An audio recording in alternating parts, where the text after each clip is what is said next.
Hey Stampers, I'm Gail Davenport. I'm an independent demonstrator with Stampin Up.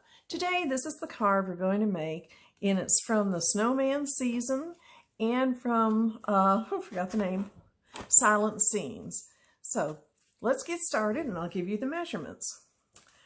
First of all, you're going to need a piece of Pool Party that's going to measure 4 1/4 by 11, scored at 5 1/2. You're going to need 2 pieces of Whisper White that are 4 by 5 1/4. This is the inside. I stamped in Real Red, hoping the season builds heartwarming memories. And in Coastal Cabana, I did the little snowflakes. And this is not Pool Party, it's Coastal Cabana. My apologies. On the front, I have a piece of Real Red that measures 5 3/8 by 4 1/8. The next thing we're going to do is show you the rest of the stamp sets. So we used this one and this one from the Snowman season and this one. Then I used the Swirls and Curls embossing folder, and we ran the top sheet, Whisper White sheet through it. We also used the Still Scenes, which you can get this set in a bundle. We used the filigree for the base and this, and then the globe. And then we used these are the globes, and they come 10 in a box. And we're using one of these, and they're just so much fun. You're just going to enjoy them. I've had so much fun making cards with these already. For the Merry Christmas, on the bottom of the card, we used the rectangles, stitched rectangles. So now that we know these things, let's go ahead and get started. I forgot my embossing buddy. Okay. So I went ahead and I did the inside, and I scored it, and I stamped it, and I put it on, and I went ahead and put on this layer because this was easy to do and I wanted to get done with that. Then I stamped in Magenta ink. I stamped the snowman and I colored it with the Coastal Cabana and the Real Red markers. I colored his nose with the paper pumpkin pie, and then I used the Shaded Spruce to do the little tree, and that's all the coloring we have to do. So now I went ahead and I cut this out. When you cut this out, you kind of want to figure out where you're going to put your globe, and then you want to take your base and kind of hold that there and hold this, so you kind of have an idea of where you're going to put your globe. So now that we have that done, we're going to start going on this. And one thing that I've found, if you take your embossing fold buddy, and you kind of roll it around, it takes all the static off, so things will go a little bit easier. And if you get too much, you can kind of rub it off with your finger, or you can take the corner of your embossing buddy and it'll kind of pick it up. So that's always nice. So the first thing we're going to do, now that we've rolled this through the embossing folder, the big shot, is take off this, and I need to put my glasses on.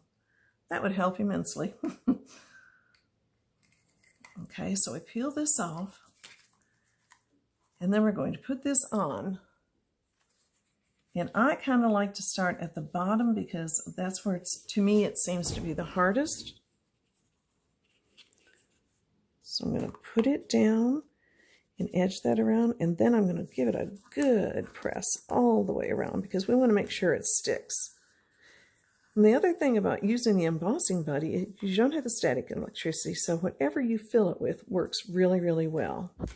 So now we went ahead and stamped this already, and I put just a little bit, I don't even know if you can see it, just a little bit of our, I can't think of what it is. It's got the little tiny bits of glitter and the glue, ice something, that I've decided that's about where it's going to be. So I have our new ice stamp glitter, and I'm just going to put on just that little teaspoon. That's really about all you need, maybe not even all of that. Put the lid on it though, because I know me. So now that I've decided where I want it, I'm going to take the the tape off of the back side, and I'm going to figure out exactly where I want this, because once it's down, it's down. And what I did is the piece of paper underneath it is 3 3/4 by 5. But if you get it a little bit crooked, you don't really ever have to worry, because you can go ahead and trim it off. See, like right here, it's sticking out a little bit. And not that it really matters, because it won't show it was right on the edge, but why take chances if we don't have to?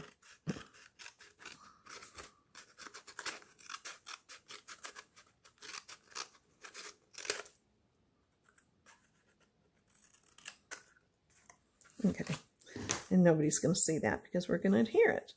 So now we're going to take this and we're going to adhere it to the back of the card, or to the front of the card. Just be putting it. I usually do use Tombow for this because I just think the liquid holds so much better in the embossing. So give it a good gluing all the way around.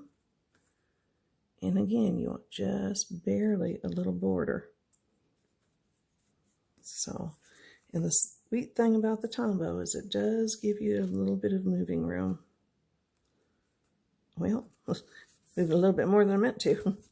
Anyway, so there you have it. And now you've got your snow, and it just turned out so cute, I think. So I went ahead and I cut this out, just the solid in the real red, and then I used our silver foil paper to do the filigree, or whatever you call it.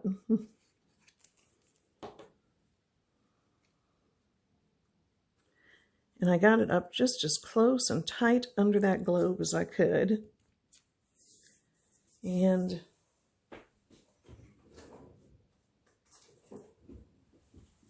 I put the Merry Christmas up on dimensional. Sorry about that. I had to step over there and get them.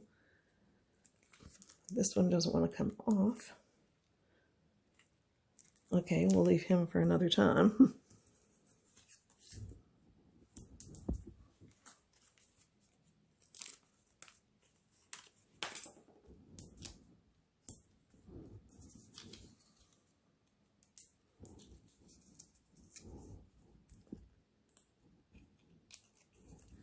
And I put it on dimensionals.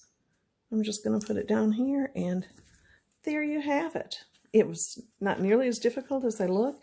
It's actually fun to do. I see that I got this a little crooked, and it's too late now. So I guess I'll have to send it to my sister, who's very forgiving. Anyway, this is it. I hope you enjoyed it. I hope you have a great day, and always happy stamping. If you liked my video, please give me a thumbs up. If you'd like to subscribe, don't forget to tap the little bell, and you'll get all of my notifications. Thank you so much. Have a great day. Bye-bye.